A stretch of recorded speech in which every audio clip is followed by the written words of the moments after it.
Depuis des millénaires, au-delà des cultures et des époques, les êtres humains portent en eux les mêmes zones de fragilité émotionnelle. Les vêtements changent, les traditions évoluent, les villes naissent et disparaissent, mais la structure intérieure de l'âme humaine, elle, demeure étonnamment constante. Nous croyons être modernes, évolués, rationnels. Pourtant nous fonctionnons encore avec des mécanismes inscrits dans notre esprit depuis les premières sociétés humaines.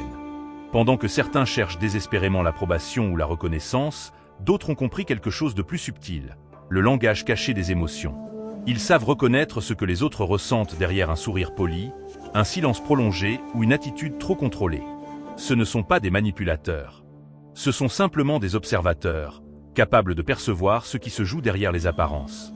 Comprendre ces dynamiques n'a rien à voir avec dominer qui que ce soit. C'est l'art de voir clairement ce qui agit en chacun de nous. Et que l'on soit un homme ou une femme, ces mécanismes nous influencent souvent sans que nous en ayons véritablement conscience. Aujourd'hui, je vais te révéler 5 zones émotionnelles universelles que chacun porte en soi.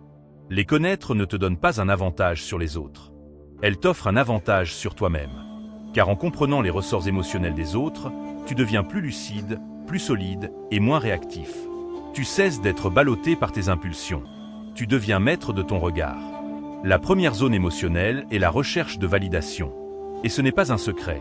Chaque être humain, d'une manière ou d'une autre, a besoin de sentir qu'il compte. À chaque compliment, chaque message d'admiration, notre cerveau libère de la dopamine. C'est un mécanisme biologique, basique, primitif. Mais voilà, comme tout plaisir répété, il s'émousse lorsqu'il devient constant. Quand la validation est distribuée sans mesure, elle perd sa valeur. Elle devient un bruit de fond. En revanche, lorsqu'elle est exprimée avec sincérité, précision et parcimonie, elle retrouve sa puissance. Un compliment bien placé, authentique et mérité, touche infiniment plus qu'une pluie de flatterie.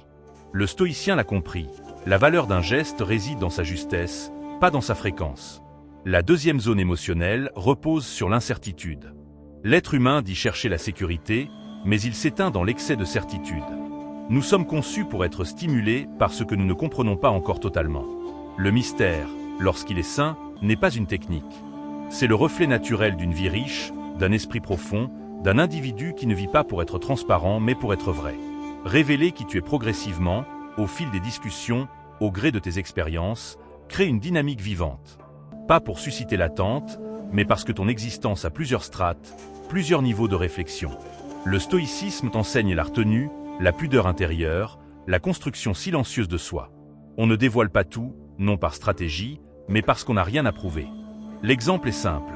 Quand on te demande comment s'est passée ta journée, tu n'as pas besoin de dérouler chaque détail. Tu peux simplement partager ce qui a réellement compté, ce qui t'a stimulé, ce qui t'a fait réfléchir. Cela invite naturellement l'autre à s'intéresser à ta profondeur réelle, pas à une version fabriquée.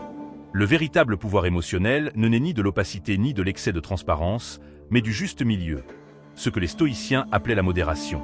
Une vie équilibrée, orientée vers des projets concrets, nourrit le mystère d'une manière authentique. Et c'est cette authenticité-là qui attire, intrigue et inspire. Souviens-toi, pendant les 3 premiers mois d'une relation, amicale ou amoureuse, les masques tombent, les illusions se dissipent. Ou bien la profondeur se révèle. C'est à ce moment-là que ta véritable substance intérieure devient visible. Construis-la, incarne-la, et elle parlera d'elle-même. Passé ce délai, si tu n'as pas démontré ta véritable valeur, le mystère cesse d'être attirant et se transforme en frustration. Mais lorsque tu maîtrises ce paradoxe, quand tu apprends à être transparent sans devenir prévisible, captivant sans être évident, présent sans être envahissant, quelque chose de puissant se produit. Elle commence alors à investir son énergie mentale en toi. Elle se met à se demander ce que tu fais quand tu n'es pas là. Elle commence à te chercher, alors qu'avant, c'était toujours toi qui la poursuivais. Mais il existe une troisième faille émotionnelle, encore plus profonde que les 2 précédentes, et c'est la plus dangereuse. Elle touche quelque chose de primitif dans la nature féminine. Lorsqu'elle est activée correctement, elle peut créer une obsession qui dure des années. Elle repose sur un désir que toutes les femmes nient en public, mais qui les consume en secret. La vérité, c'est que rien n'active leur intérêt plus intensément que de savoir qu'elles ne sont pas les seules à te désirer. C'est leur instinct compétitif le plus pur. Observe-les attentivement pendant une semaine. Regarde comment l'attitude d'une femme change dès qu'une autre manifeste de l'intérêt pour un homme. C'est comme si un interrupteur se déclenchait. L'homme qui n'était qu'un ami quelques heures plus tôt devient soudain un trophée à conquérir. Depuis des millénaires, Les femmes ont évolué pour repérer et se battre pour les hommes perçus comme ayant une valeur supérieure. Et l'un des signaux les plus puissants qui indique cette valeur, c'est que d'autres femmes la reconnaissent. Si plusieurs femmes te désirent, il doit forcément y avoir quelque chose de spécial en toi. Et voici le point clé. Lorsqu'une femme te perçoit comme rare, comme un homme qui n'est pas accessible à n'importe qui, son cerveau interprète cela comme un marqueur de valeur extrême. Ce n'est pas que tu joues au difficile. C'est que tu as des options, et cette réalité modifie complètement la dynamique. Ce principe, Machiavel le connaissait parfaitement. Les alliés les plus précieux sont ceux que plusieurs convoitent. Un prince entouré d'alliances multiples possède bien plus de pouvoir qu'un souverain isolé et dépendant.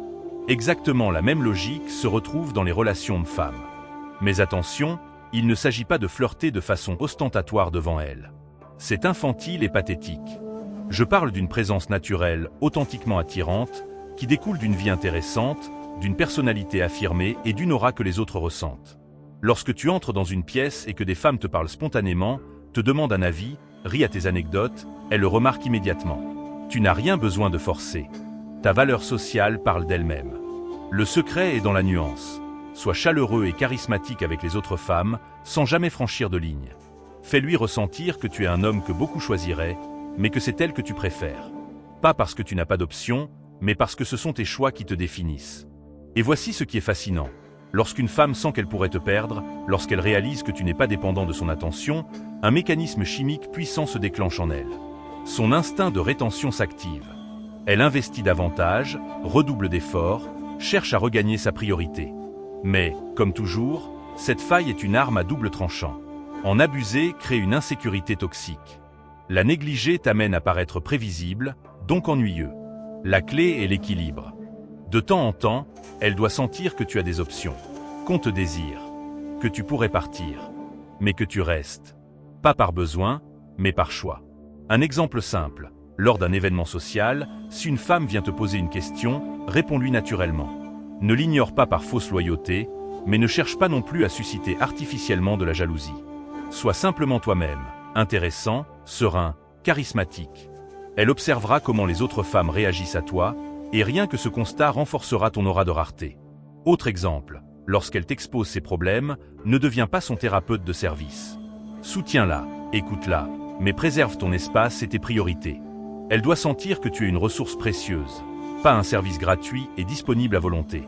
Nous avons maintenant exploré 3 failles: l'addiction à la validation, le paradoxe de l'incertitude et l'instinct compétitif. Ces 3 éléments peuvent transformer la façon dont une femme te perçoit. Mais les 2 dernières failles sont encore plus profondes. Elles séparent les hommes ordinaires de ceux qui comprennent réellement la psychologie féminine.